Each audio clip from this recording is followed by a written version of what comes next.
I buried cardboard and mint in my garden. 10 days later, the soil was alive. Most people throw away cardboard and mint trimmings without a second thought. But here's the thing, they're actually one of the best-kept secrets for fixing soil that's dry, crusty, or just plain dead. If your garden bed feels more like concrete than compost, and no matter how much you water or add fertilizer, nothing seems to change, this method might just change the game for you. And guess what?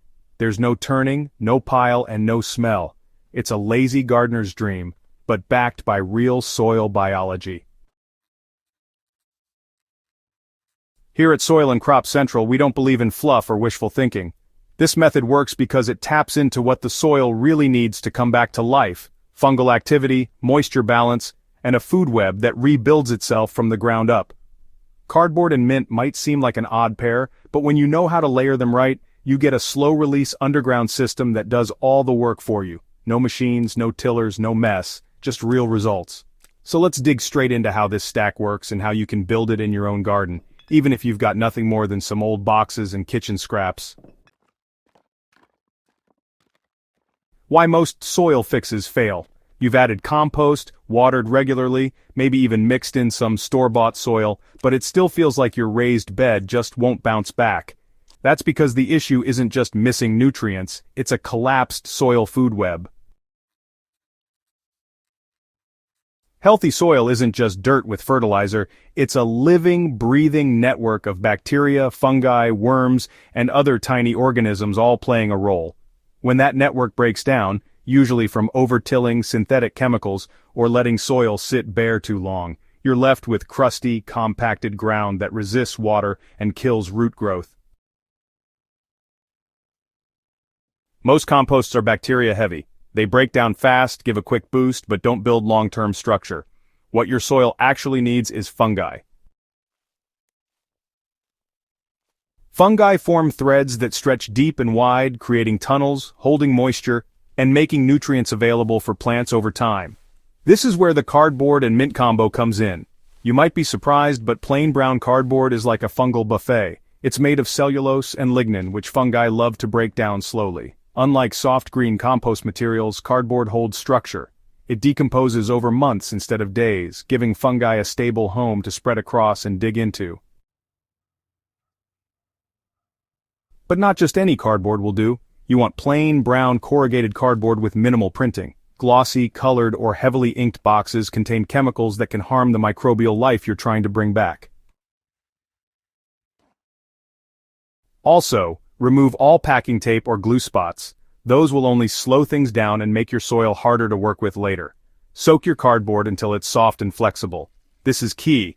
If you lay it dry, it'll suck moisture from your soil and slow decomposition. You want it to feel like a wrung-out sponge, damp but not dripping. A few minutes in a wheelbarrow or bucket of water usually does the trick. The secret power of dried mint. Fresh mint can be a garden bully. It spreads aggressively and takes over fast, but when you dry it, it transforms into a secret weapon for soil repair. Mint contains natural compounds like menthol and limonene, which are antibacterial and antifungal in high amounts. But once mint is dried and partially broken down, these compounds mellow out. What's left is a fibrous, carbon-rich material that draws in decomposer insects, worms, and the exact fungi you want in your soil. Dried mint also leaves behind a mild scent underground that helps keep away pests like gnats, ants, and even some nematodes. And if you've ever pulled up a mint plant and found the soil underneath dark, soft, and fluffy, you've already seen the effect in action. The idea is to recreate that richness without letting mint run wild. Don't have enough mint? That's okay. You can mix in other herb clippings like basil, lemon balm, or even dried bean plants. Just avoid anything that's too woody or too wet. How to build the cardboard mint stack. Start by loosening the top few inches of your soil. You don't need to dig deep. Just break up any crust so air and moisture can move through. Think of it as fluffing a pillow, not turning a field. Now lay down a layer of soaked cardboard. 1 or 2 sheets should be enough for the base. Flatten them out so they cover the bottom of your trench or bed evenly. Next, add a layer of dried or semi-dried mint. Aim for a layer that's at least 1 inch thick. Then repeat cardboard, mint, until your stack is about 4 to 6 inches tall. Once the stack is built, it's time to activate it. This step is important. Pour a homemade compost tea or diluted molasses water over the whole thing. This wakes up the microbes, activates fungal spores, and starts the decomposition process. Here's the formula we recommend. Mix 2 tablespoons of unsulfured blackstrap molasses into 1 gallon of warm water. Stir well and pour it evenly over your stack. If you prefer compost tea, just steep a handful of finished compost in a mesh bag or sock in 1 gallon of water for 24 hours, then pour it on. Finally, cover the whole stack with 3 to 5 inches of finished compost mulch, or even a mix of native soil. This insulates the layers and keeps them from drying out too fast. In the first week, it might not look like much is happening, that's totally normal, but underground, the magic is starting. By week 2, you may start to see white threads just under the top layer. These are fungal hyphae, signs of healthy fungal life spreading through the stack. The cardboard begins to soften into a sponge-like texture. Worms start tunneling in, breaking down the mint, pulling pieces deeper, and mixing everything into the surrounding soil. By week 4 to 6, you'll notice a major difference in soil structure. What used to be dry and hard is now dark, soft, and crumbly. Water soaks in deeper instead of pooling on top. Roots can grow more freely. You might even notice better plant health in nearby areas. Here's the best part. This method keeps working long after the cardboard and mint are gone. The decomposed cardboard turns into humic matter, which acts like a sponge, holding nutrients and water where plants can actually use them. The fungal networks created in the stack zone remain active for months, sometimes even longer. This is called the soil memory effect. Even if you don't reapply the stack every season, the improved texture and biology keep your soil thriving.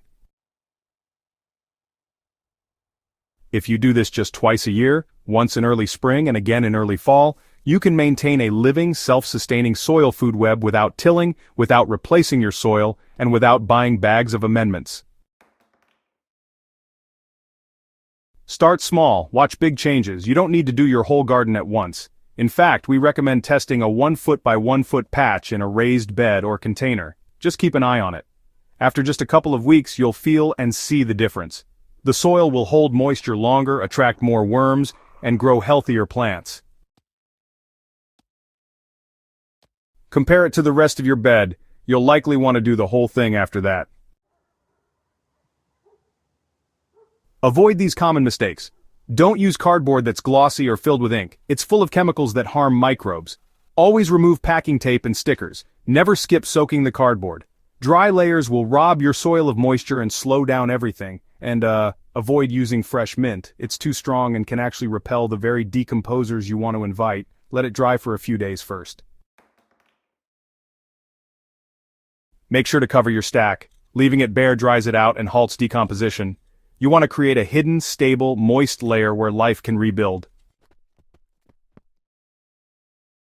Let the soil do the work.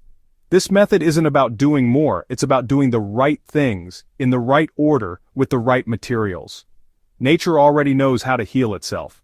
The cardboard mint stack just gives it the push it needs.